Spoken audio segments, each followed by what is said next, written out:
Bonjour à tous, j'aimerais commencer une série sur l'amour de Dieu, de partager avec vous les différentes révélations, de partager avec vous ce qui est pour moi un message du Saint-Esprit à son Église, et on entend de plus en plus en tout cas le Saint-Esprit nous enseigner sa grâce pour établir ou rétablir une meilleure relation avec Dieu. Et donc on va commencer par des fondements qu'on a pu enseigner déjà dans deux, trois localités. Donc c'est les fondements de l'amour de Dieu pour nos vies. Donc déjà ce message, il va mettre en lumière l'amour de Dieu comme le principe fondamental et la base essentielle de la foi chrétienne. Déjà, ça en dit long.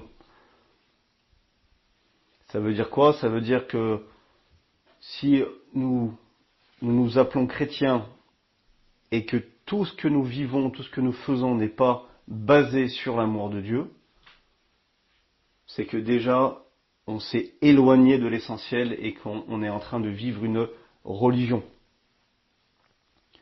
Donc, on va voir que le fait de parler de l'amour de Dieu, de le recevoir dans notre cœur comme révélation, comme fondement, va nous donner l'importance de revenir constamment, tous les jours, à chaque moment, à cette vérité. Car c'est de cette révélation-là que découlent toutes les autres promesses divines, telles que la guérison, la foi, la confiance en Dieu et l'autorité pour chasser l'ennemi.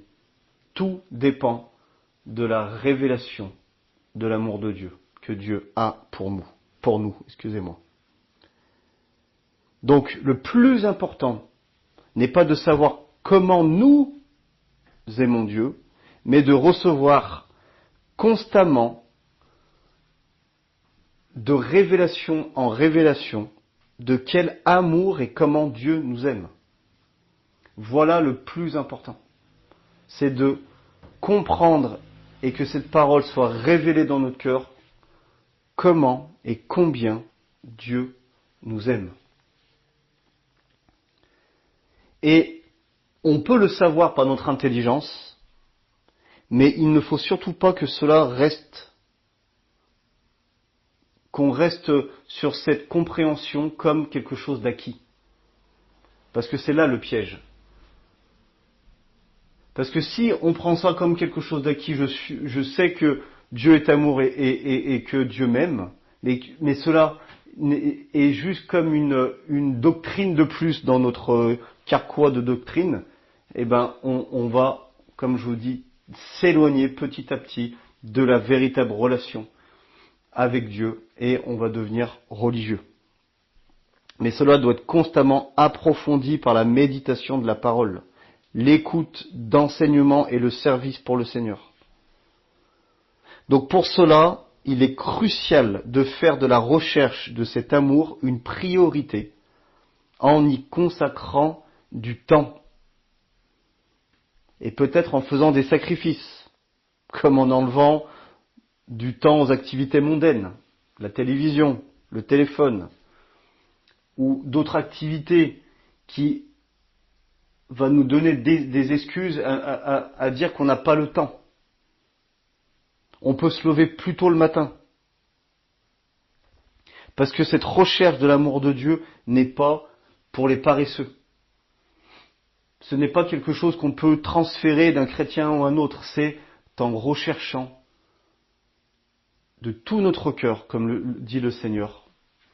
Et quand si vous recherchez de tout votre cœur l'amour de Dieu, cette relation, cette révélation de connaître Dieu, cela vous sera révélé et ce sera un fondement dans votre vie, des bases solides où là le Seigneur va pouvoir vous établir.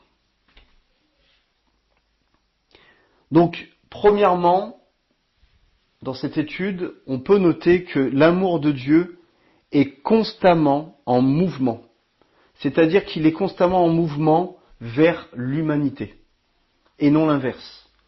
Le but, ce n'est pas l'humanité qui va essayer de montrer son amour pour Dieu, mais le plus important à comprendre, c'est que l'amour de Dieu est en mouvement du royaume vers nous.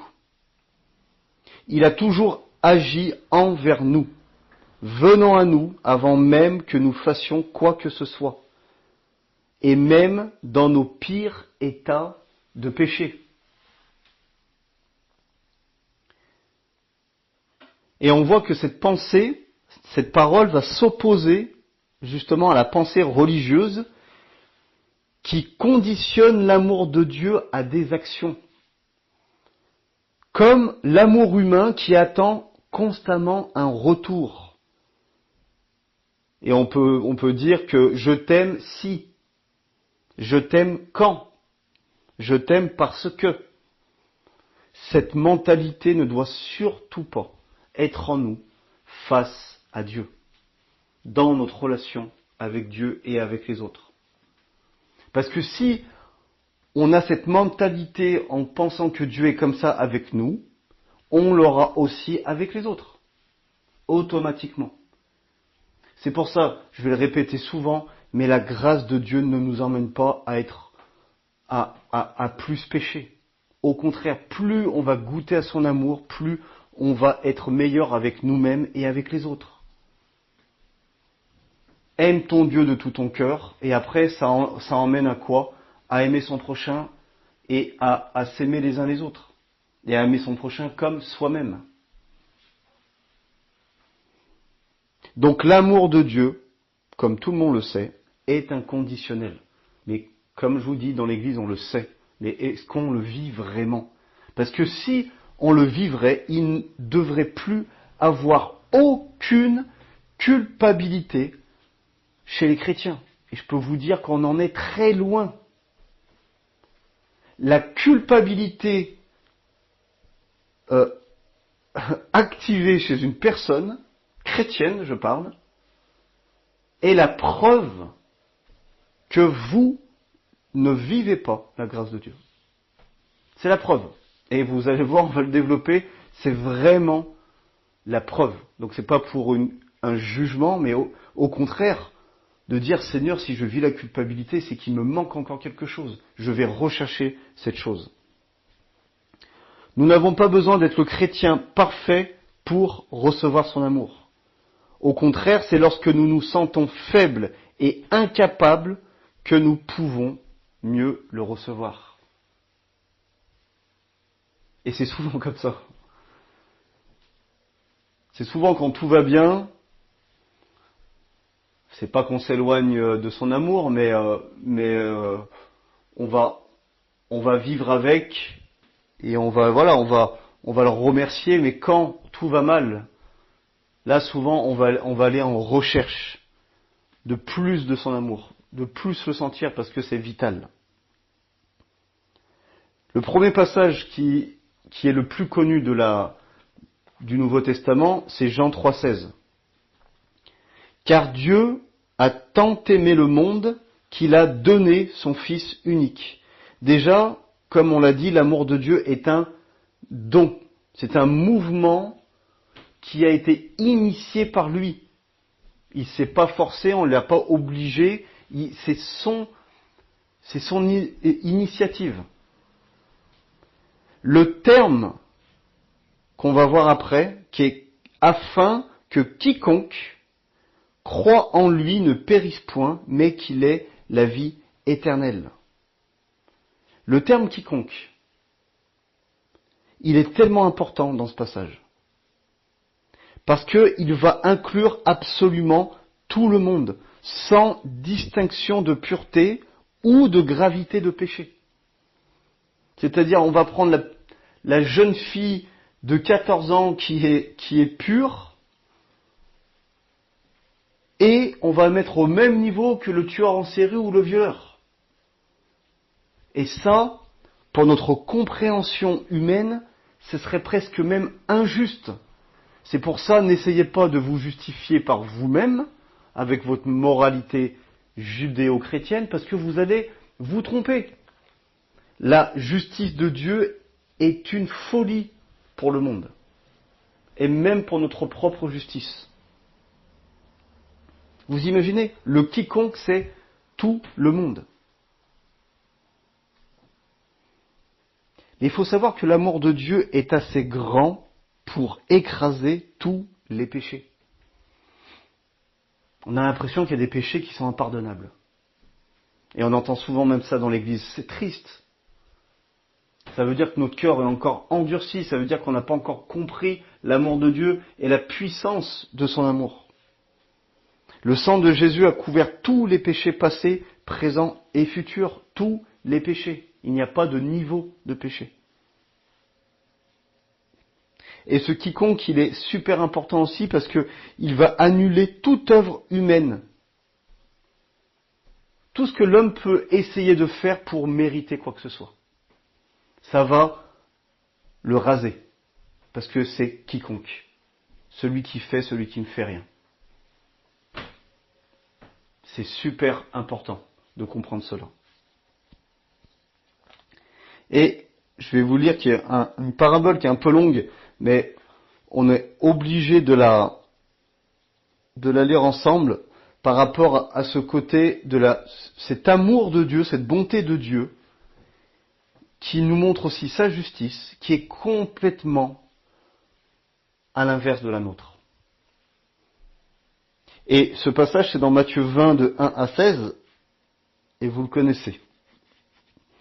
Car le royaume des cieux est semblable à un maître de maison qui sortit dès le matin afin de louer des ouvriers pour sa vigne. Il convint avec eux d'un denier par jour, et il les envoya à sa vigne. Il sortit vers la 3e heure, et il en vit d'autres qui étaient sur place sans rien faire. Il leur dit, « Allez aussi à ma vigne, et je vous donnerai ce qui sera raisonnable. » Et ils y allèrent. Il sortit de nouveau vers la 6e heure, et vers la 9e, et il fit de même. Étant sorti vers la 11e heure, il en trouva d'autres qui étaient sur la place. Et il leur dit, « Pourquoi vous tenez-vous ici toute la journée sans rien faire ?» Ils lui répondirent, « C'est que personne ne nous a loués. »« Allez aussi à ma vigne, leur dit-il. Quand le soir fut venu, le maître de la vigne dit à son intendant, « Appelle les ouvriers et paie-leur le salaire en allant des derniers aux premiers. » Ceux de la 11e heure vinrent et reçurent chacun un denier. Les premiers vinrent ensuite, croyant recevoir davantage. C'est normal. Mais ils reçurent aussi chacun un denier.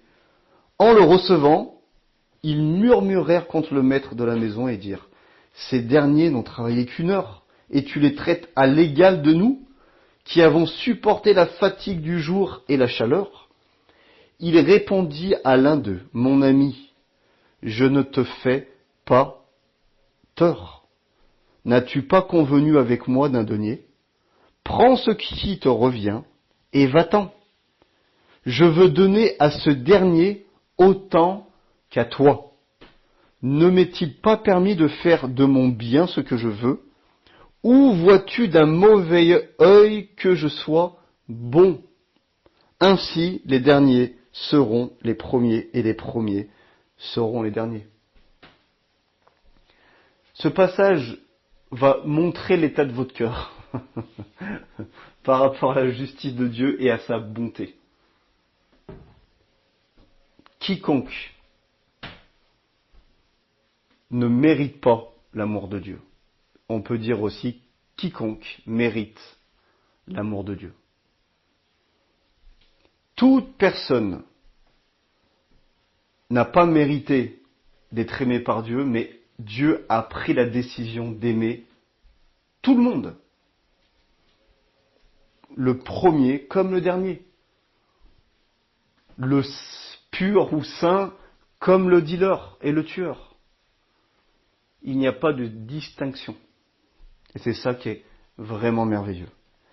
Le deuxième point qu'on peut partager ensemble, c'est de faire la différence rapidement entre 3 mots.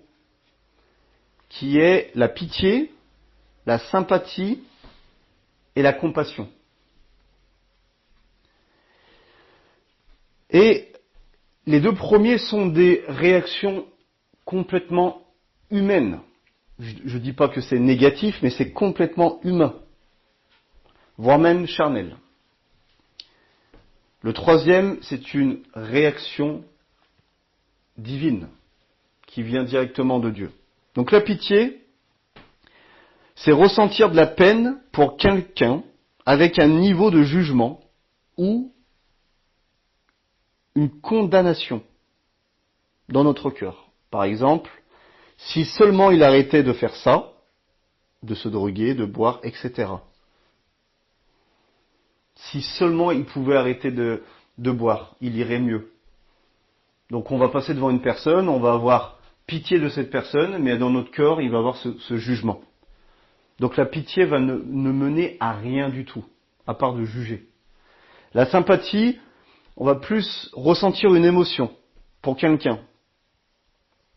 On va peut-être pleurer devant notre écran de télé quand on va voir des émissions sur les pauvres, ou passer dans des endroits où on voit de la pauvreté, on voit des choses qui nous touchent.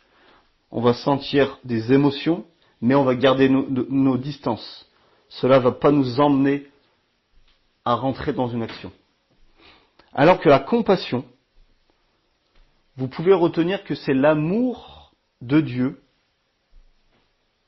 ému. C'est Dieu qui est ému et qui agit.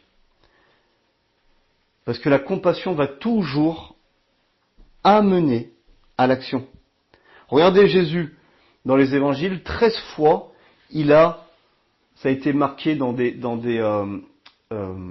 histoires différentes, 13 fois, il a été ému de compassion, ce qui veut dire les entrailles déchirées. Et cela l'a poussé à nourrir des multitudes, guérir, délivrer, ressusciter, pardonner et même enseigner. Il a tout fait en étant ému de compassion. Il n'a jamais fait ça par sympathie ou par pitié, c'est qu'il a été ému de compassion. À chaque fois est sortie une action. Donc Dieu est rempli de compassion pour nous et non de pitié. Dieu ne nous a pas regardé sur la terre en disant quel dommage si seulement il pouvait arrêter de pécher. Mais il a fait un mouvement vers nous, il a donné son Fils et il est venu jusqu'à nous en agissant concrètement. Une action concrète dans notre vie pour l'humanité. Regardez la parabole de la brebis perdue, Matthieu 18, 11 à 13. Ça nous montre encore un mouvement de la compassion. En effet, le Fils de l'homme est venu sauver ceux qui étaient perdus. Qu'en pensez-vous ? Si un homme a 100 brebis et que l'une d'elles se perde, ne laisse-t-il pas les 99 autres sur les montagnes pour aller chercher celle qui s'est perdue ? Et s'il la trouve, je vous le dis en vérité, il y a plus de joie que des 99 qui ne sont pas perdus. Donc on voit que le Fils de l'homme est venu sauver. Il a fait cette action, il s'est déplacé pour sauver par compassion. Il n'a pas eu de pitié ou de sympathie sur son trône, mais il est venu. Et notre Seigneur veut, au travers de ces paroles que vous entendez, il veut que nous recevions et nous ressentions ce mouvement de son amour chaque jour. Et pas seulement le jour de votre conversion, de votre salut. Si, comme je vous l'ai dit en introduction, si on commence à oublier ce mouvement de compassion de Dieu vers nous, et que ça devient normal dans notre vie, dans le sens c'est qu'on va l'oublier, on va passer à autre chose, on va se concentrer sur autre chose, et oublier ce fondement, ça peut nous égarer dans le mysticisme, dans la religion, endurcir notre cœur, et nous faire nous battre pour des doctrines au lieu de manifester l'amour de Dieu. On va plus défendre un message, une doctrine, que de manifester l'amour de Dieu. Les religieux se battent entre eux à cause de doctrines, à cause de la vérité qui ont été transformées à leur vérité. Ne soyons pas comme ça. N'allons pas être au-dessus des autres parce que nous avons peut-être une révélation autre, sûrement plus grande. Mais si on n'a pas l'amour, on n'a rien du tout. Donc défendons la grâce de Dieu dans nos vies, cet évangile de grâce, cette révélation de l'amour de Dieu, et n'allons pas défendre des doctrines ou des messages qui vont endurcir notre cœur. Le troisième point, on peut parler de la bonté de Dieu. Et ça c'est dans Romains 2,4 qui dit « Où méprises-tu les richesses de sa bonté, de sa patience, de sa longanimité, ne reconnaissant pas que la bonté de Dieu te pousse à la repentance ?» Déjà, la longanimité de Dieu signifie sa persévérance, sa constance, sa lenteur à venger les fautes. Donc c'est ça la longanimité. Donc, pourquoi ce passage ? Parce que c'est comme si le Seigneur nous dit, peut-être il est en train de vous parler maintenant, que tu n'as pas méprisé la richesse de ma bonté, de la patience que j'ai eue envers toi, comment j'ai été persévérant envers toi,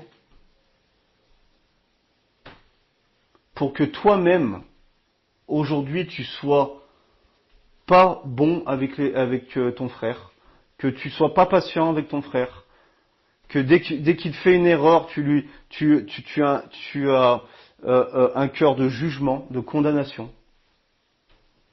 Et je crois que ce passage nous dit ça. Ne pas mépriser comment Dieu a été bon avec nous, comment Dieu est bon, comment il a été patient pour qu'on soit là où nous sommes aujourd'hui. Parce qu'on peut être patient avec les perdus, mais dès que quelqu'un rentre dans le royaume et qu'il continue à faire des erreurs, on a l'impression que notre patience diminue. Parce qu'avant on était patient parce qu'ils n'étaient pas sauvés, mais maintenant qu'ils sont sauvés, il faut qu'ils soient parfaits vite. Très très vite. Il faut que ce soit vite des disciples, qui connaissent la parole par cœur, qui commencent à manifester le Saint-Esprit à chaque instant.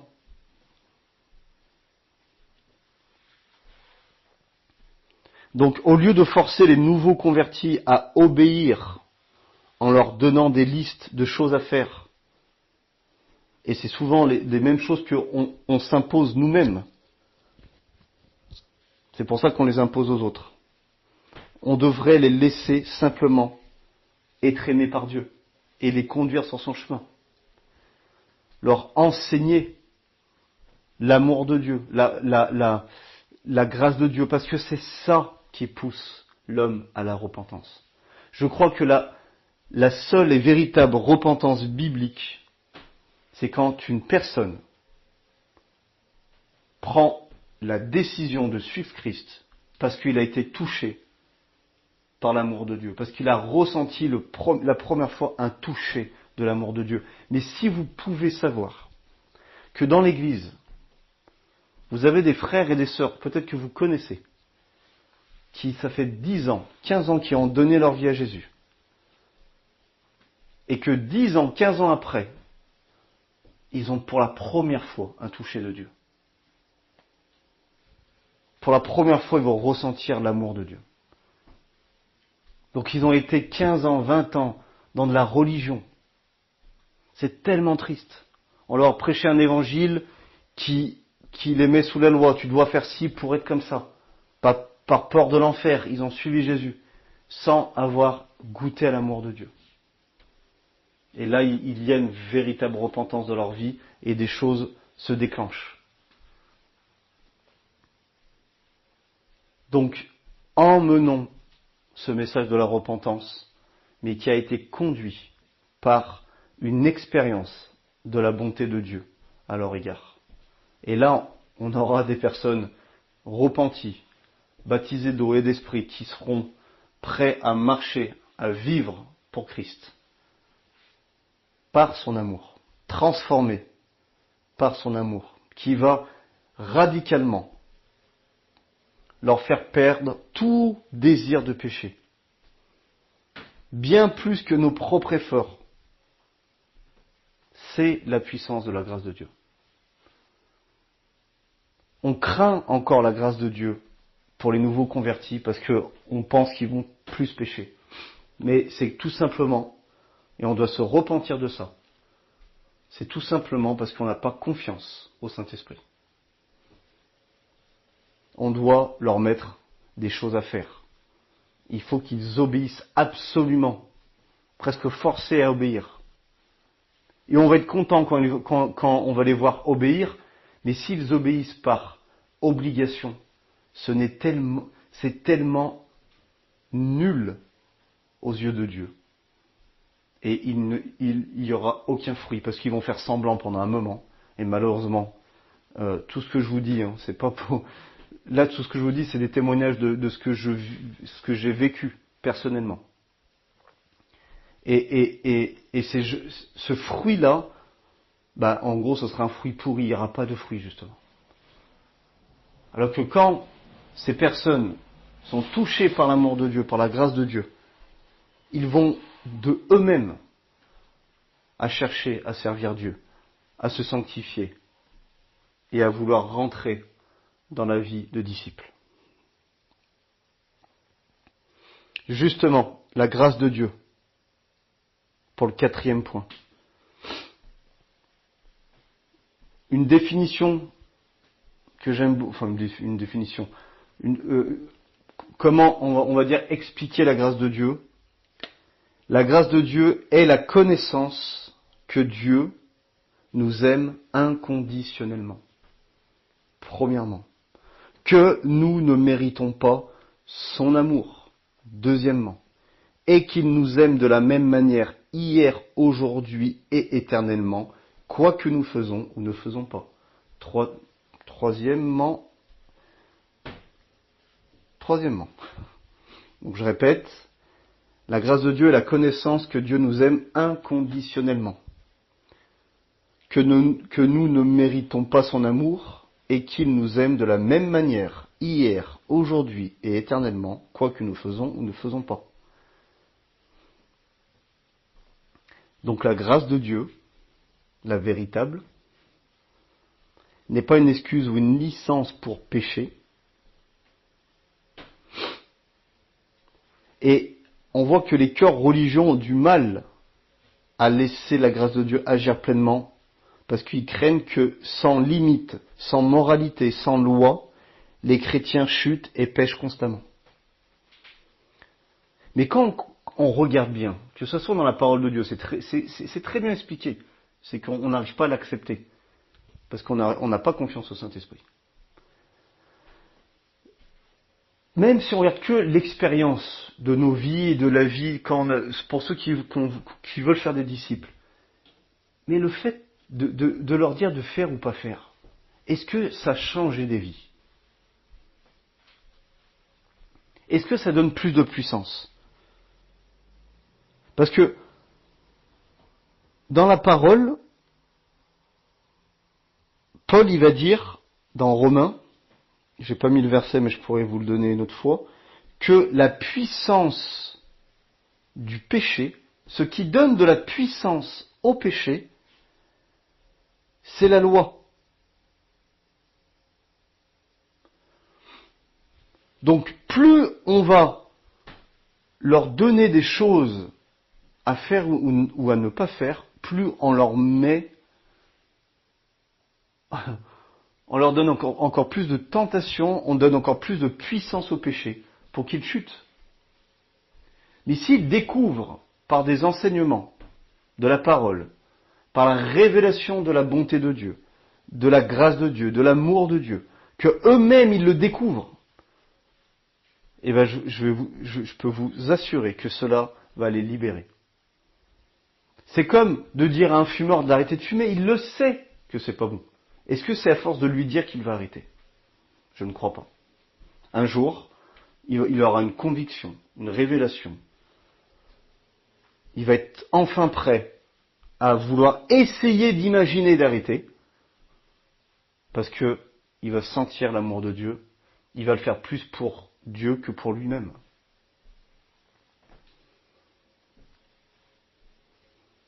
Et ça, c'est une réalité. Regardez Tite 2, 11 et 12. Car la grâce de Dieu, source de salut pour tous les hommes, a été manifestée. Elle nous enseigne à renoncer à l'impiété et aux convoitises mondaines et à vivre dans le siècle présent selon la sagesse, la justice et la piété. Donc on voit bien que la grâce de Dieu n'a jamais été là pour qu'on puisse pécher avec une bonne conscience. Au contraire, c'est la grâce de Dieu, déjà qui est la source de salut pour tous les hommes. Et c'est elle qui va nous enseigner. Donc c'est la révélation de l'amour de Dieu. C'est la révélation que Dieu nous aime inconditionnellement et qu'on ne méritait pas son amour. Un amour immérité. C'est cela qui va nous enseigner en général. Et les convoitises de ce monde. Tout ce que ce monde va nous donner, qui va prendre notre énergie, qui va se mettre au-dessus du royaume de Dieu. C'est exactement ce qu'on vit. Et nous, on va être là, on va prêcher des messages, on va essayer de leur donner. Mais c'est la grâce de Dieu qui fait que les gens arrêtent tout ça. Pour vivre dans ce siècle présent, selon la sagesse, la justice et la piété. C'est tout ce qu'on veut rechercher pour nos vies et quand on veut faire des disciples.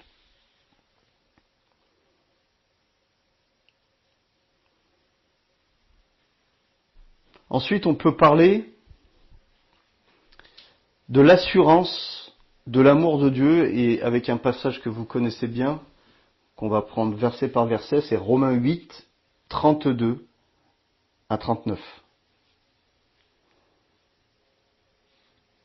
Romains 8, 32. Lui qui n'a point épargné son propre fils, mais qui l'a livré pour nous tous, comment ne nous donnera-t-il pas aussi toutes choses avec lui? Donc on va voir que dans ce passage, Paul va poser 4 questions.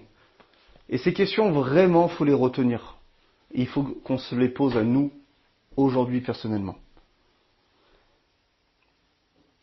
On doit poser cette question à chaque fois qu'on commence à être dans le doute de quoi que ce soit.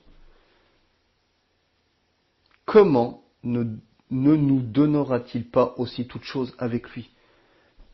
Le Père a envoyé, il n'a pas épargné son propre Fils. Pour nous. L'acte le plus horrible qu'un père peut faire. Et il l'a fait pour nous. Quand tu es dans ton petit doute actuel, rappelle-toi de ça. Pose-toi cette question. Si Dieu a fait le plus grand sacrifice en donnant son Fils unique, la chose la plus déchirante, il nous donnera aussi tout le reste. Et la bonne nouvelle, c'est qu'il nous l'a déjà donné. La guérison, la prospérité, la délivrance, la restauration des relations, la délivrance de la dépression, etc. Tout ça est inclus. Ça, c'est la première question qu'on va se poser. La deuxième, Romains 8, 33. Qui accusera les élus de Dieu? C'est Dieu qui justifie.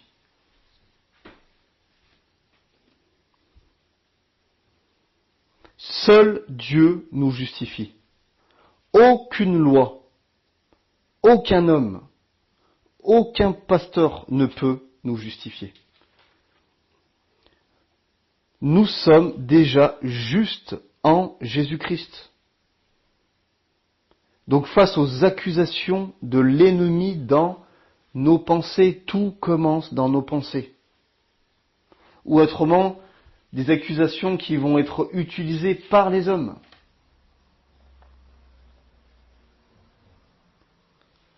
Il faut tout le temps se rappeler que seul Dieu nous justifie de tout ce que l'ennemi nous accuse d'avoir fait ou non.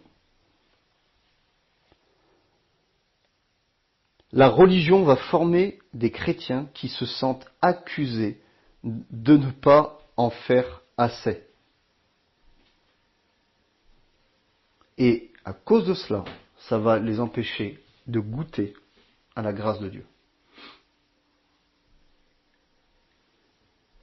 Comme je vous l'ai dit tout à l'heure, si vous vous sentez accusé, condamné, dans la culpabilité, c'est que vous avez un problème avec la grâce de Dieu, que vous êtes justifié une bonne fois pour toutes par votre foi en Jésus-Christ. Il n'y a rien d'autre qui vous justifie. Le juste vivra par la foi. Donc voilà la deuxième question que ce passage nous encourage à nous poser. Romains 8, 34. Qui les condamnera? Christ est mort, bien plus, il est ressuscité. Il est à la droite de Dieu et il intercède pour nous. Et encore une fois, on a parlé de l'accusation, mais maintenant de la condamnation. Personne ne peut nous condamner parce que Christ est mort, enseveli et ressuscité. Cet acte de la croix, elle est irréversible. Elle a été gravée dans l'histoire du monde et dans l'éternité. On ne peut pas revenir en arrière. On ne peut pas la modifier, on ne peut pas la changer, c'est comme ça. Il n'y a plus de condamnation. Parce que la condamnation est tombée sur Jésus-Christ. Si Dieu vous condamne encore aujourd'hui, le Père devrait demander pardon au Fils. Donc il n'y a plus de condamnation. Donc s'il n'y a plus de condamnation, il n'y a plus de coupable. Et donc, plus de culpabilité. Ça va ensemble. La culpabilité vient de personnes qui se sentent coupables. Et qui est coupable? Quelqu'un qui vient d'être condamné. Vous enlevez la condamnation, et c'est ça la puissance de ce passage, on enlève la condamnation, il n'y a plus de culpabilité. Ça enlève la racine de la culpabilité.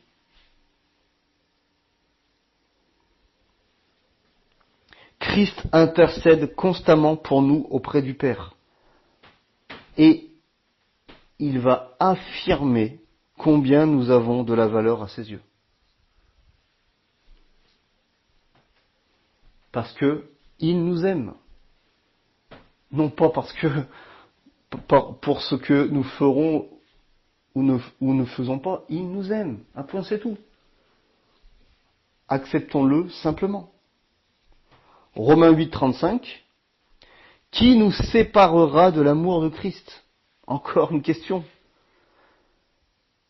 Serait-ce la tribulation, ou l'angoisse, ou la persécution, ou la faim, ou la nudité, ou le péril, ou l'épée? Ça veut dire encore quoi ça? Aucune circonstance extérieure, aucun péché, aucune faute, aucune tribulation ne peut nous séparer de son amour. Vous imaginez, plus rien du tout. L'amour de Dieu sera toujours en opposition avec ce qui essaiera de nous en séparer. Tout le temps. Si c'est l'ennemi, il sera en opposition. Si c'est dans nos pensées, si c'est la religion.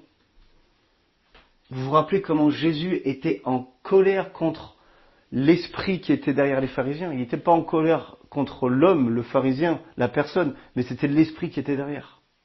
Il était en colère contre ça, parce qu'il savait que ça, les traditions annulaient la parole de Dieu. Donc les traditions, la religion pouvaient séparer l'homme de l'amour de Dieu. Donc la seule chose qui peut nous séparer de lui, c'est nous-mêmes. Lorsque nous nous séparons de lui, parce que nous avons plus la conscience du péché que de la grâce. Plus la conscience de nos fautes que de son pardon. Cette vérité peut remuer les cœurs religieux et endurcis. Vraiment. Et si c'est le cas, si vous avez des oui mais, des oui mais, des oui mais, eh ben posez-les à Dieu. Pas à moi, mais posez-les à Dieu. Parce que ça veut dire que vous êtes en train que votre cœur endurci, votre cœur religieux est en train d'être remué. On continue, Romains 8, 36 à 37. Selon ce qui est écrit, c'est à cause de toi qu'on nous met à mort tous les jours, qu'on nous regarde comme des brebis destinées à la boucherie, mais dans toutes ces choses, nous sommes plus que vainqueurs par celui qui nous a aimés. Alors, le début, je préfère la traduction, parce que j'aime pas du tout cette traduction qui dit c'est à cause de toi. Alors que dans la bonne traduction, dans le grec, c'est pour l'amour de toi. Et ça, c'est merveilleux. Pour l'amour de toi qu'on nous met à mort, etc. Ça, je trouve ça vraiment merveilleux parce que ça reflète exactement ça. Il y a des gens qui sont persécutés dans le monde entier, qui sont morts par amour pour Dieu et à cause de l'amour de Dieu. Donc malgré les persécutions contre nous, ou plutôt contre Christ en nous, nous sommes plus que vainqueurs par l'amour de Dieu. Donc plus on va connaître son amour pour nous, plus on va avoir une attitude de plus que vainqueur dans toute situation. Et d'arriver, comme Paul arrivait à dire, la mort est un gain. Parce qu'il n'y a rien qui peut me séparer de l'amour de Dieu. Cette recherche constante de son amour va nous pousser à vivre dans une dimension de grâce où là, on va commencer à être de plus en plus différent de ce monde. Parce que ce monde est en recherche et nous, on a trouvé. C'est ça qui fait la différence. Et Romains 8, 38 à 39, car j'ai l'assurance que ni la mort, ni la vie, ni les anges, ni les dominations, ni les choses présentes, ni les choses à venir, ni les puissances, ni la hauteur, ni la profondeur, ni aucune autre créature ne pourra nous séparer de l'amour de Dieu manifesté en Jésus-Christ, notre Seigneur. Et on revient que Jésus-Christ a manifesté. Il n'a pas créé l'amour de Dieu, il l'a juste manifesté.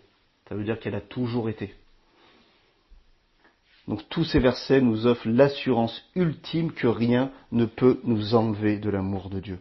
Si juste ça, vous pourrez retenir, ça devrait vous garder en joie, en paix, pour toute votre vie.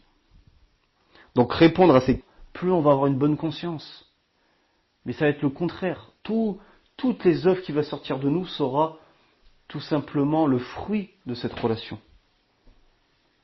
Donc cette paix, ce repos vient de son amour inconditionnel. On doit être bien sur terre parce qu'on sait que Dieu nous aime. Et non pas parce qu'on a fait des choses pour Dieu ou parce que nous sommes bénis, parce qu'on a eu une bonne nouvelle. Non, on doit être bien en paix, dans la joie, parce qu'on sait que Dieu nous aime. C'est tout. Le reste, c'est que du bonus. Et j'ai envie de vous dire, le reste, c'est la manifestation de son amour. Mais même s'il n'y a pas de manifestation, on va dire physique, eh ben on sait que Dieu nous aime.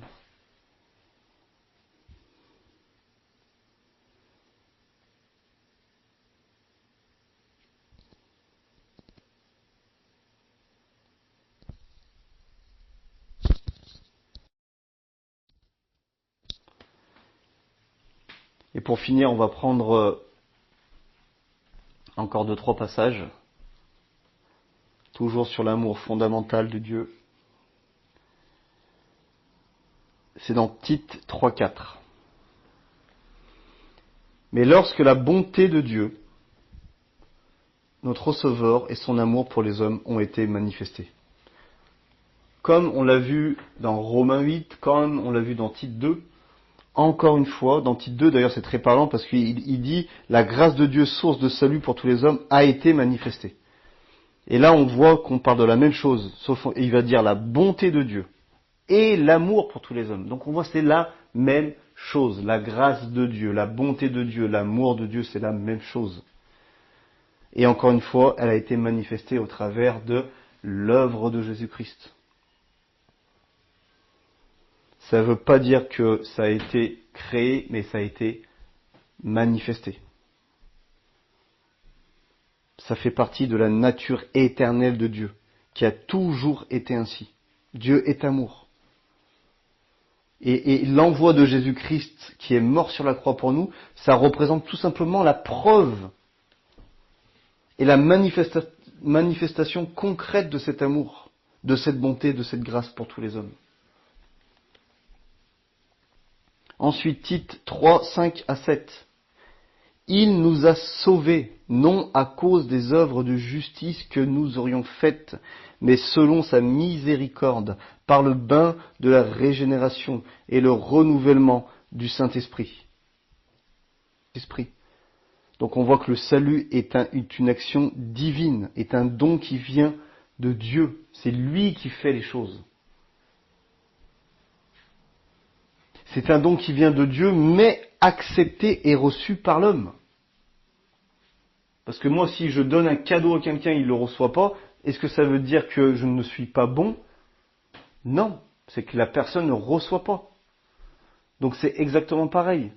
Tout vient de Dieu, mais l'homme doit le recevoir, doit l'accepter. Mais comme un don, non pas comme une récompense de nos actions ou de nos efforts. C'est ça la puissance de la grâce de Dieu, qui va emmener l'homme à se repentir, à se faire baptiser d'eau.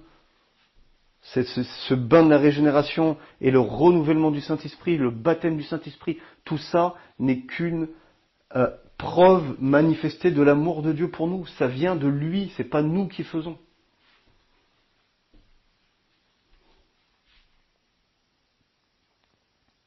Donc comme point clé, le salut est entièrement basé sur la miséricorde de Dieu, c'est ce qu'on est en train de dire. Aucune œuvre humaine peut gagner, mériter ou même conserver le salut.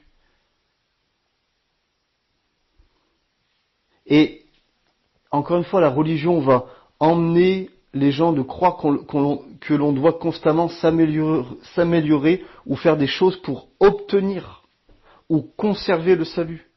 Et cela, c'est une ruse du diable. L'ennemi va chercher à ramener l'œuvre divine du salut au niveau humain, en imposant un poids et un fardeau à l'homme.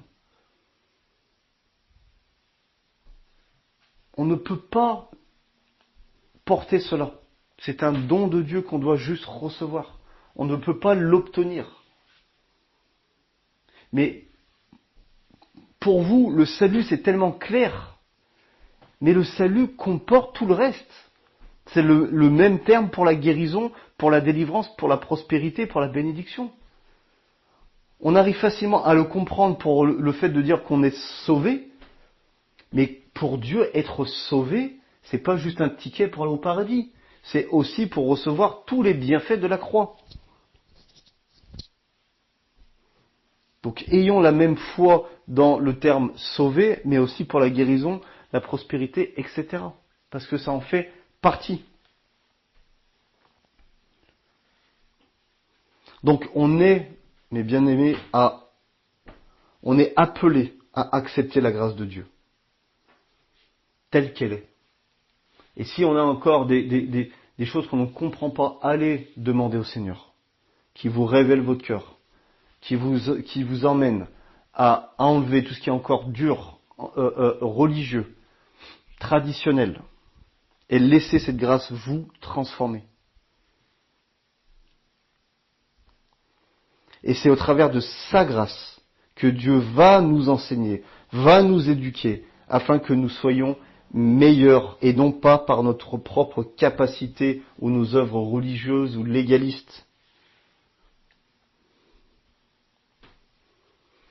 Et comme on l'a dit tout à l'heure, notre relation intime avec Dieu ne doit pas être entravée par la culpabilité du péché. Parce que Jésus a déjà accompli cette œuvre, l'œuvre du salut, une seule fois, et on va le voir dans Hébreux 9. Et c'est super important encore ça. Parce que j'entends trop et je vois trop des chrétiens qui combattent encore avec la culpabilité. Mais je vous promets, une fois que vous allez être libéré de la culpabilité, déjà votre vie va avancer, votre vie avec le Seigneur va avancer, mais radicalement. Mais la culpabilité nous empêche d'avancer avec le Seigneur, dans l'intimité, dans la relation. Et d'ailleurs, on voit que c'est le cœur de Dieu depuis toute éternité, que quand même dans Lévitique, même à l'époque où on mettait la loi en place pour les sacrifices, vous pourrez faire une recherche, à chaque fois qu'il y avait le sacrifice de l'expiation des péchés, Dieu demandait juste après de faire l'expiation de le sacrifice de la culpabilité. Donc à chaque fois qu'il pardonnait les péchés, il faisait tout de suite après le sacrifice de la culpabilité pour enlever la culpabilité. Imaginez comment c'est puissant. Et vous ne pensez pas que le sacrifice de Jésus n'est pas là aussi, il n'est pas là juste pour dire que vous êtes pardonné des péchés, mais que vous vivez encore dans la culpabilité? Parce que Dieu sait très bien il peut pardonner vos péchés, mais si vous êtes dans la culpabilité, c'est comme si vos péchés ne sont pas pardonnés. Retenez bien ça. C'est un fléau. Hébreux 9, 24. Car Christ n'est pas entré dans un sanctuaire fait de mains d'hommes, en imitation du véritable, mais il est entré dans le ciel même afin de comparaître maintenant pour nous devant la face de Dieu. Déjà, on va voir ce passage nous montre un peu les coulisses de ce que Jésus a fait sur la croix par amour pour nous. Et il nous montre, et il va insister même pour montrer que son œuvre a été faite une bonne fois pour toutes. Et on voit aussi que Jésus, il est décrit n'étant pas entré dans un sanctuaire fait de mains d'hommes, comme on a vu en imitation du véritable, comme l'avait fait Moïse, mais il est entré dans le ciel afin de comparaître maintenant pour nous devant la face de Dieu. Et ce maintenant est très important. On va le revoir juste après. Le maintenant, c'était maintenant à l'époque quand ils ont écrit dans Hébreux, qui était déjà après la croix. Mais le maintenant est encore aujourd'hui en 2025. Comme on l'a dit, la croix est intemporelle, donc c'est maintenant que ça se passe. Et on voit encore la divinité et l'autorité spirituelle que Jésus est Dieu, c'est le seul qui peut venir devant le Père, face à face. C'est tellement merveilleux. Et nous sommes en lui. La suite, Hébreux 9, 25 à 26. Et ce n'est pas pour s'offrir lui-même plusieurs fois qu'il est entré, comme le souverain des souverains sacrificateurs, qui ne faisait que pardonner les transgressions et les fautes sans effacer le péché lui-même avec le sang des animaux. Faut qu'on comprenne que le sang de Jésus, versé une fois pour toutes, a effacé, oublié le péché, la nature même du péché. Et cela a restauré l'intimité entre Dieu et l'homme.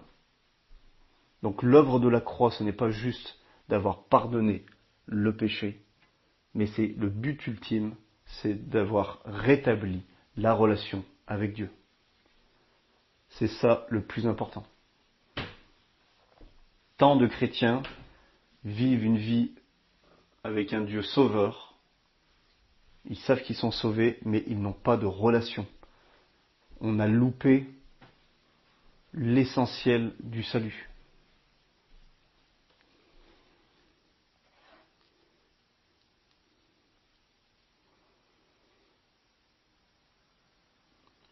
Donc, mes amis, on est encouragés avec tout ça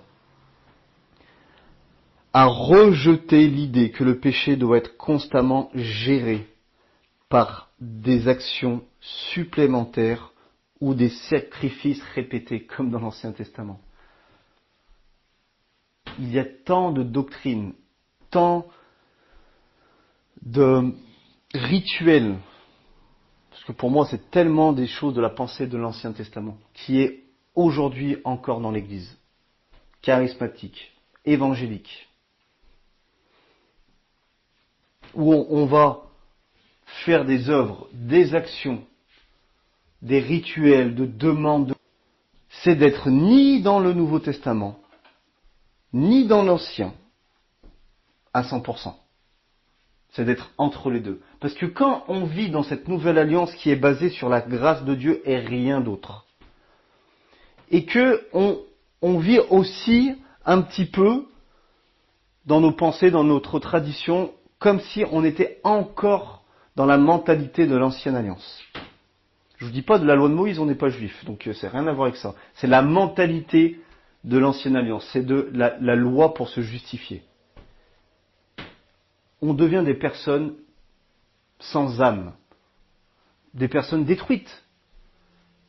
Parce que prenez la décision d'aller ou à fond sous la loi, d'essayer de plaire à Dieu par des œuvres de la loi, mais faites-le à fond, ou vivez la grâce à fond. Mais dites à Dieu que vous ne voulez plus rester au milieu. Et je peux vous dire, c'est la vraie liberté que Jésus nous a donnée.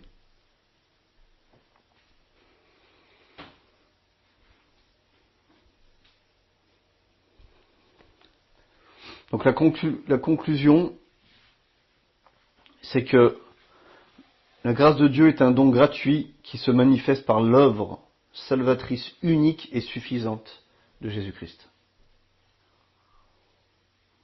Donc je vous exhorte à rejeter toute notion de mérite humain dans le salut et à vivre pleinement dans la liberté et l'intimité offerte par la grâce de Dieu. Car Jésus, il est venu détruire toutes les barrières à cette relation intime. Il a tout détruit pour nous laisser le chemin. Je suis le chemin, la vérité et la vie.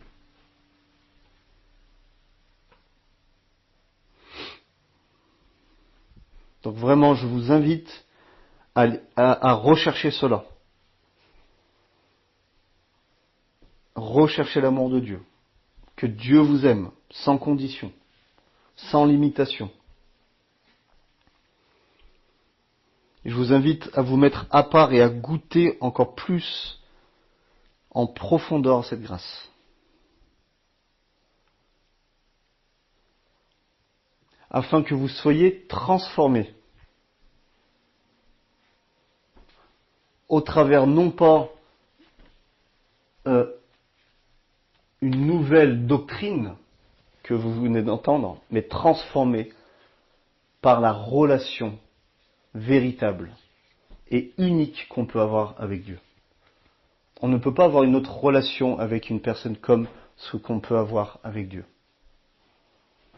Mais la relation devient véritable quand vous savez, quand vous goûtez et quand vous recherchez encore plus en profondeur que Dieu vous aime. Bénédiction à tous.